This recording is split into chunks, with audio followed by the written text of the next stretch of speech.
Before we begin, wherever you are, whatever you didn't finish today, just let your shoulders drop an inch. There is nothing to push through in the next few minutes, nothing to restart. You can put this on while the kettle heats and let it be the one thing today you don't have to be good at. Just listen. Because I suspect you've done this thing more than once. You started something that mattered. You got past the exciting first week, past the part where it was new. And then, somewhere in the long middle, the part with no applause and no obvious progress, it just quietly stopped. Not with a decision, with a fade. The course you were two-thirds through, the business that needed 3 more honest months. The skill that was just about to click. And the worst part isn't the quitting. It's the suspicion that comes after, that if you'd only held on a little longer, it would have worked. And you walked away from it for no good reason except that you're the kind of person who walks away. So here is the thing I want you to hear before any explaining. You are not weak. You don't lack grit.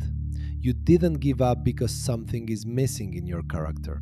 You quit in the middle because the middle of anything worthwhile is built by its own shape to feel like failure exactly when you're closest to the payoff. The demoralization you felt was not a verdict on you. It was a feature of the terrain. And once you can see the shape of that terrain, the whole story about your weakness quietly falls apart. You know the feeling I mean.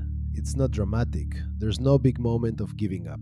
It's a Tuesday, a few weeks or months in, and the thing that used to feel alive now just feels like effort with nothing coming back. You sit down to do it, and a quiet voice asks, "What's the point, really? I'm not getting anywhere. This was probably never going to work anyway." And it doesn't feel like an excuse, it feels like clarity. It feels like you're finally being honest with yourself. That voice, the one that sounds so reasonable, so adult, so done, that's not wisdom arriving. That's a very specific thing happening in your brain. And we're about to see exactly what it is. Here's what the research actually says, in plain language. Your motivation through a long effort is not a flat line, and it's not a slow climb. It's a U. Behavioral scientists Maferima Touré-Tillery and Ayelet Fishback studied how closely people hold to their own standards across a goal, and they found something they called getting stuck in the middle. We try hardest and care most at the beginning and at the end. In the middle, our standards sag, our effort slips, and we're far more likely to cut corners or drift away. Why? Because the first steps and the final steps feel like they say something about who we are. The middle steps feel like they say nothing. So the middle is where we quietly stop showing up as ourselves. This stacks on top of an old, well-documented finding called the goal gradient effect. Back in 1932, the psychologist Clark Hall noticed rats run faster as they near the food at the end of a maze, and modern studies found the same in people. We accelerate as the finish line comes into view, which sounds encouraging until you flip it around. If we speed up near the end and we're fresh and eager at the start, then the slowest, flattest, least motivated stretch of any effort is the middle. The exact place with the most distance behind you and the most still ahead, and a finish line too far off to pull you. That's not a personal failing. That's the standard shape of motivation, and it has a low point, and you keep arriving at it right on schedule. Think of it like a long hike through a valley. At the trailhead, you're full of energy, and the view is new. Near the summit, you can see the top, and that pulls you up the last stretch. But there's a section in between, down in the fog, where you can no longer see how far you've come, and you can't yet see where you're going. No landmark, no view, just the next gray step, and the one after that, all looking the same. That's the middle. And here's the cruel trick of it. Being lost in the fog feels exactly like being on the wrong trail entirely. From inside the valley, not there yet, and never going to make it feel identical. So people turn around in the fog, certain they've hit a dead end, when they were actually most of the way through. I know this terrain because I have a hard drive full of valleys I turned around in. For years, I was a serial starter. New idea, huge energy, beautiful first 3 weeks, and then the fog would roll in and I'd quietly conclude the idea was bad and move to the next shiny start. I had folders full of half things, and I told myself the same story every time. I don't have what it takes to finish. What I couldn't see was that every single one of them died in the same place. Not at the hard parts, not at real obstacles. They died in the flat, unrewarding middle, at almost exactly the same distance in, every time. The pattern wasn't my character, it was a location. The day I realized I was quitting a place and not a project was the day my finished pile finally started to grow, quietly, without me becoming a different person. So let's name the bad idea we all inherited. Gently, because it isn't a villain, it's just a misunderstanding. The culture's whole theory of quitting is moral. It says finishers have grit and quitters don't, and the difference between them is how badly they want it. So when the middle goes gray and your motivation drops, that story tells you the drop means something. That a real one wouldn't feel this flat. That if you have to drag yourself, you must not want it enough. And wanting it enough is the whole game. This is exactly backwards. The drop in the middle is not a signal about your desire or your worth. It is the default weather of the middle, and it shows up for the people who finish too. The only difference is that finishers learned not to read the fog as a dead end. They expected the valley. They didn't mistake low motivation for a verdict. So here is the big reframe, the one this whole video turns on. There are two very different reasons to stop, and almost nobody is taught to tell them apart. One is a wall, a genuine dead end. The thing truly isn't going to work, or the cost has honestly become more than it's worth, and stopping is wise and even brave. Walls are real, and quitting a wall is not weakness, it's good judgment. But the other reason is a dip, a temporary trough in the middle of something that will work, where the cost is high and the reward has gone quiet, but the payoff is still coming. And here's the entire problem in one sentence. From the inside, a dip and a wall feel exactly the same. Both feel like I'm not getting anywhere. Both feel like the honest adult thing is to stop.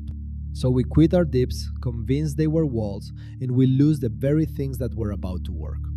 The whole skill, the only skill that matters here, is learning to tell a dip from a wall. And the tell is structural. It is almost never the feeling. And the governing principle falls right out of that. Here it is.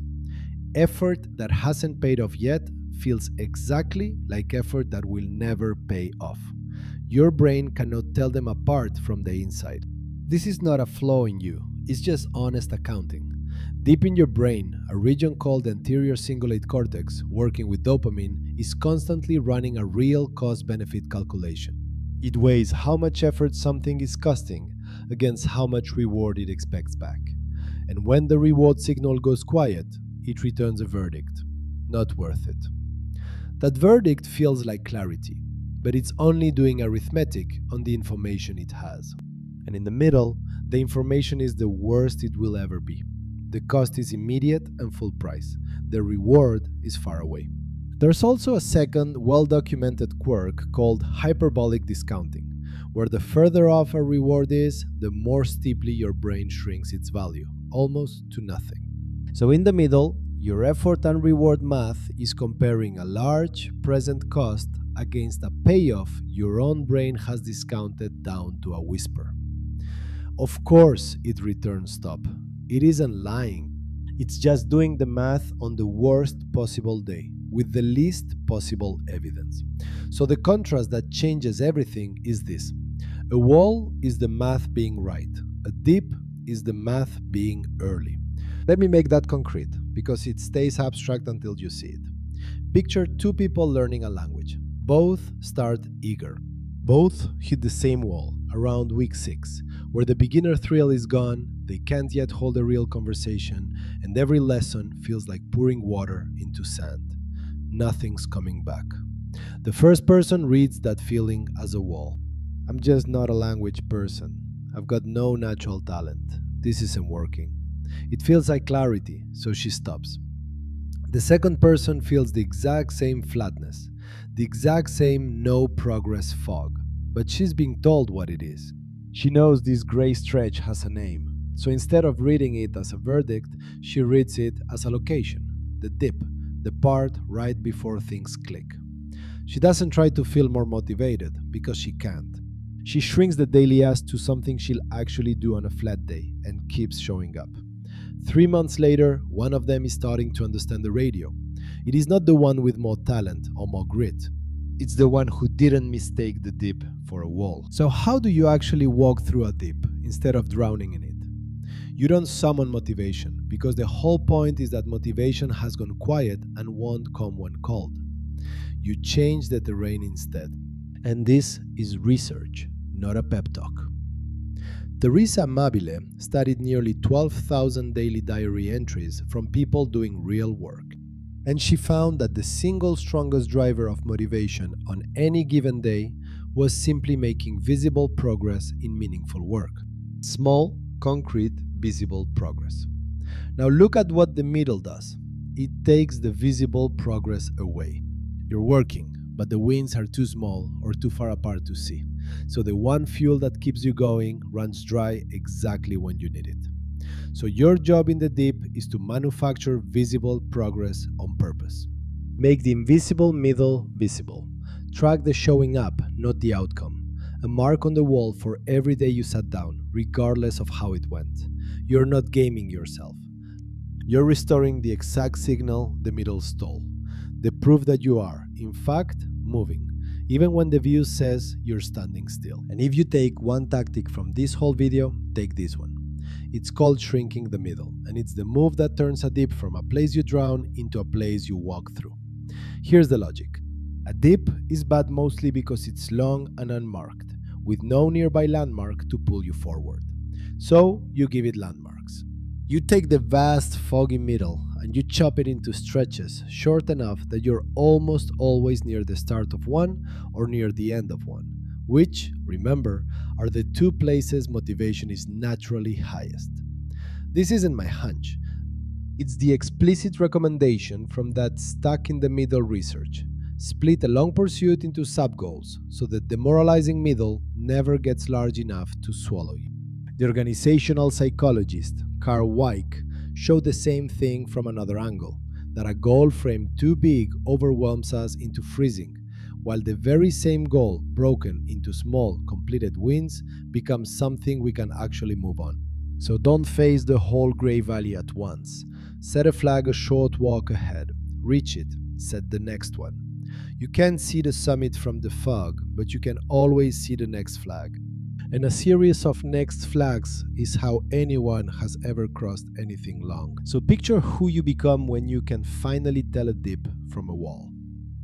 The flat middle still comes, because it always comes, but it stops being a crisis. When your motivation drops 2 months in, you don't panic and you don't moralize. You just nod and think, the valley, right on time, and you reach for the next flag instead of the exit. You stop quitting things that were about to work, and your finished pile, the pile of things you actually saw through, slowly starts to grow, which quietly rewrites the story you tell about yourself. Not I'm someone who can't finish, but I'm someone who knows the fog and walks through it. And here's the part the grind culture gets exactly backwards. The thing that gets you through the valley is not being harder on yourself. Researchers Juliana Breines and Serena Chen found that people who met their own setbacks with self-compassion instead of self-criticism actually became more motivated to keep going, not less. The kindness isn't what makes you quit in the middle. Contempt is. Kindness is the thing that gets you up off the valley floor and pointed at the next flag. Being gentle with yourself in the fog isn't the soft option. It's how you make it to the view. So here's your one small thing for today. Not a system, not a grand recommitment, just one move. Think of the thing you're currently in the middle of, the one going gray. And instead of asking the giant question, am I going to finish this? Set one flag. Pick the next small, concrete, finishable stretch, close enough that you could reach it this week, and name it. Just the next stretch, not the summit. That's the whole assignment. You're not deciding whether to climb the mountain. You're just giving the fog one landmark, close enough to walk to. And if this landed, if you're tired of mistaking your dips for walls and walking away from things that were almost there, I wrote a short, free guide for exactly the middle. It lays out the gentle system that keeps you moving when the rewards go quiet. Rolling windows instead of streaks, so an ugly month reads as a dip and not a collapse. The 2-minute version for the flat days. And the one rule that stops a low day from becoming a quit: never miss twice. It's called The Forgiving Habit, and it's the manual for the valley. The link's in the description and pinned in the comments. No cost, no catch.